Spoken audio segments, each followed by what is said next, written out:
Hello, bloody bastard beach. Welcome to 2025, sir. If you do not like and redeem the video, you are gay. Greetings and salutations, I guess everyone. This is for everyone, even for you, Reddit, out of the kindness of my heart. Today we're going to be talking about affordable military surplus in 2025. Now, why would I be making this list, you might ask? Well, some people are still trying to get into collecting who are younger, or, I don't know, the economy's not very great. In other words... Leave me alone! You're broke!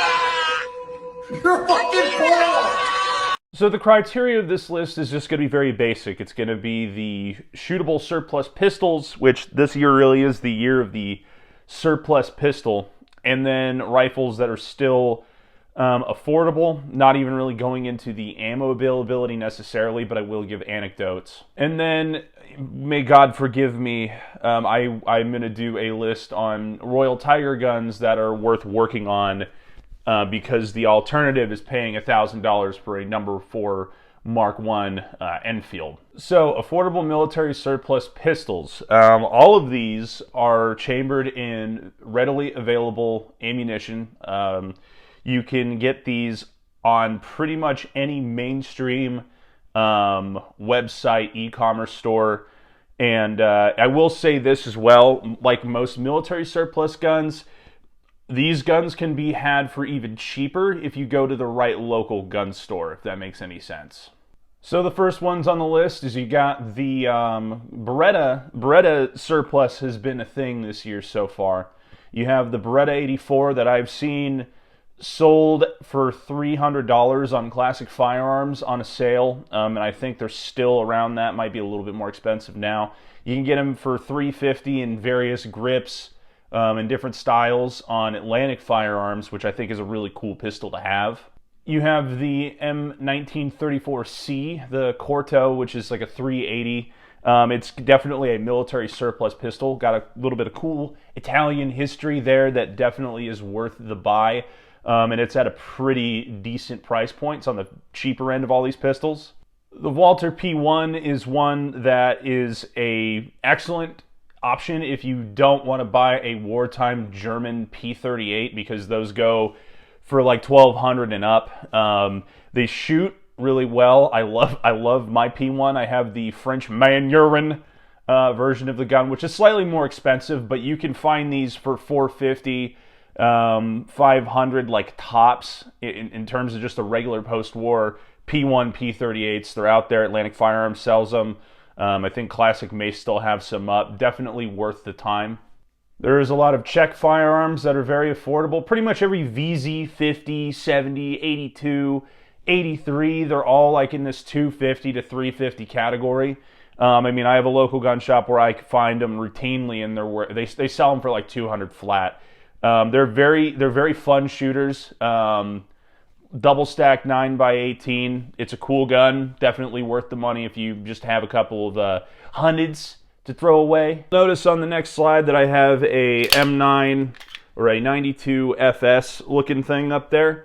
Those are actually, this is a surplus US M9, but the Italian 92S and SB pistols, which are Italian police trade-ins, are an excellent deal. I'm seeing them online right now. So something like this full-size M9 kind of deal for $350 to $400. I think Classic sold out at $400. There's still ones up there for $350 though. I'm not going to give you a direct link. I'm going to let you run to that one. But that's one of the best deals of the year so far. Definitely recommend jumping on that. And to anyone who says that this gun sucks, I hate you, okay? We Beretta Max at the Vintage Warfare channel. We're Beretta Maxers here. The point is, pistols, surplus pistols, are probably one of the best milsurp deals right now. You can get them for pretty much next to nothing. And like I say with all firearms, or milsurp firearms, go and check out your local gun store. You might pay a lot less than what you think you would if you find the right one. All right, next we're going to talk about military surplus rifles in terms of what's affordable and what's like a good buy right now.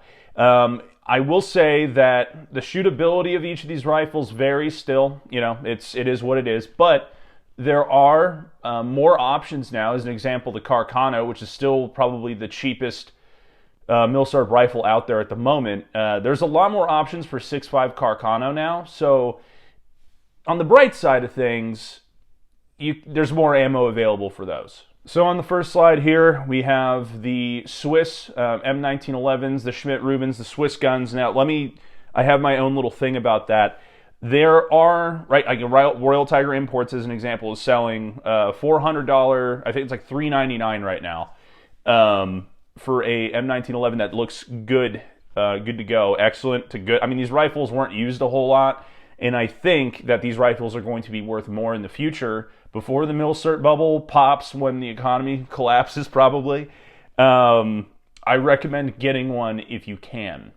Mosin Nagants last year, despite certain stores trying to sell these for $600, I was easily able to buy 3 Mosin Nagants for under $250 in varying conditions, all of which were shootable. I would seriously say that these are around $350 to $400 at, like, you're paying everything that they could get you to pay. So there you go. I'm not talking about hex receivers, and I'm not talking about PU Mosins, obviously. I'm talking run-of-the-mill round receiver, wartime or post Mosin Nagants.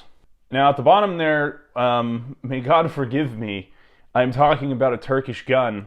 But this is the K-Cal M38 pattern Mauser rifles, and I think that these are a really big slept-on rifle. There's not a lot of affordable options for Mausers in 8mm that shoot well and all of that are not 500 or up. And this one is routinely had at $250. I bought one for $250. My Piss Factory sighted M38. Some of the items not listed, like, Japanese rifles right now, those have gone up in value. They're no longer on my list. Type 99s are going for above 500. Type 38s still kind of fit the list, but, I mean, you can't really shoot them. If you really want one, though, they do exist for less than 5. It's just kind of harder to find this year so far, and you know what I'm trying to say. So the real winner in the Royal Tiger Imports kind of exceptions list is the Enfield pattern rifles, as I just kind of mentioned. The number 4 Mark 1s and the number 1 Mark 3s. You can get them in original condition for like $400, and then you can at least put in work in stuff that you can learn online. Again, if you're like a kind of a gunsmith dude, I could see, buying a B grade potentially and just buying parts and figuring it out. But those are the real winners there. They do have Carcanos of various, models that, for the most part, seemed okay, at least the non-Ethiopian ones. The VZ24, and there's other pattern Mausers as well. You do have Spanish ones on there for sub 500. There is Belgian FN Ethiopian contracts, mind you, that are affordable, and those are in 8mm. So if you're somebody who can put some elbow grease into it, I mean, those rifles are a lot more expensive outside of Royal Tiger. So, kind of up to you on that one. Now we're going to get into some of the good news, at least when it comes to Milsurp. I've seen prices being cut everywhere officially. So there might be guns that are $100 or $200 outside my list here that might be made affordable halfway through the year. Another, thing of speculation that I talk about with people is, with Trump in office, if he does end the war in Ukraine, what are the possibilities that we open up importation of Lend-Lease Mosins or Russian captured K98s? Are those back on the table? Because if that did happen, well, then the prices of all those guns would be going down dramatically, because now they're having them imported again. I remember Russian captured K98s were like 500 when the non-captured German ones were, like $1,000. So that's pretty affordable. It's still a German K98 potentially, but with just some Russian laser pencil shit on it. So let's just hope that happens. I'm coping. But that's going to do it for me today, guys. This is Austin of the Vintage Warfare channel. Just to give you some deals that are still out there. I remember the last time I did this video, all the P1s sold out at Atlantic, and they probably had no idea why. But I will see you in the next one. Later!